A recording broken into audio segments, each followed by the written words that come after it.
Aujourd'hui, l'Évangile nous propose les disciples d'Emmaüs.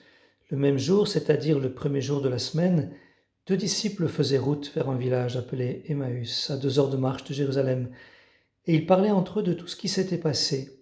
Or, tandis qu'ils s'entretenaient et s'interrogeaient, Jésus lui-même s'approcha et il marchait avec eux. Mais leurs yeux étaient empêchés de le reconnaître. Vous l'avez vu, je l'ai souligné, le mot qui travaille pour moi aujourd'hui, c'est le mot « s'interroger ». Ils s'interrogent. Il y a en eux à la fois de l'amour, ils aiment leur Seigneur, mais un combat. Ils s'interrogent, des doutes. D'ailleurs, ils vont l'expliquer à cet étranger qui les rejoint sur le chemin à Jésus, qu'ils ne reconnaissent pas encore. Ils vont le dire, des femmes sont allées au tombeau ce matin, ils ont vu des anges qui leur ont dit que Jésus était vivant. Des compagnons de chez nous sont allés au tombeau, ils ont découvert tout comme les femmes leur avaient dit, mais lui ne l'ont pas vu. Il y a à la fois le doute, à la fois l'amour. Ils sont perdus, ils s'interrogent. Mais c'est déjà beau parce qu'ils sont ensemble.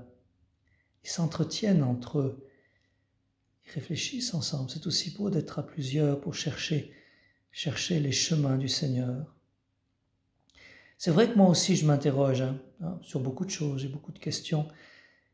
Entre autres sur la parole de vie que j'avais hier. Je ne sais pas si vous en souvenez, si vous avez peut-être écouté le message d'hier.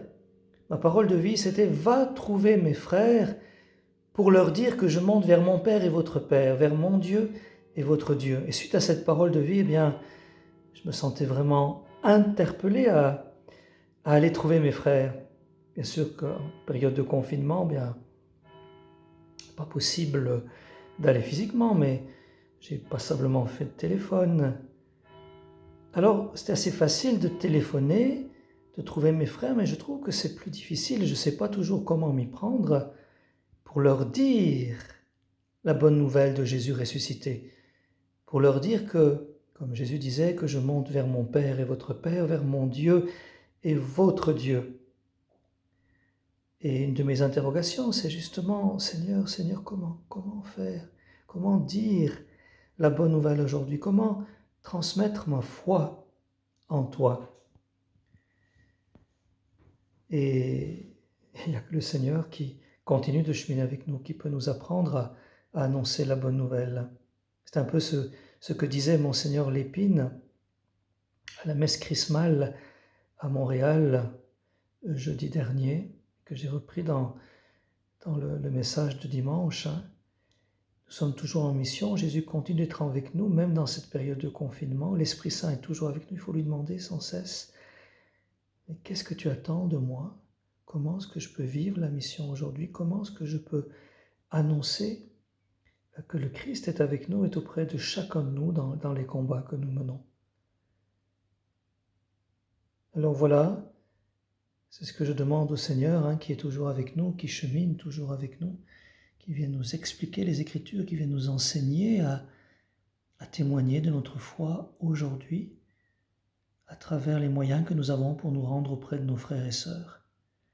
Et donc j'ai pris comme parole de vie, pour stimuler aussi ma foi,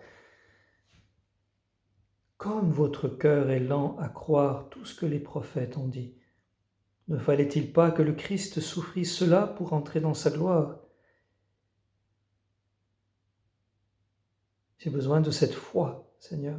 Fortifie ma foi, comme tu es venu au secours de la foi des disciples d'Emmaüs, en leur partageant le pain et par l'explication des Écritures.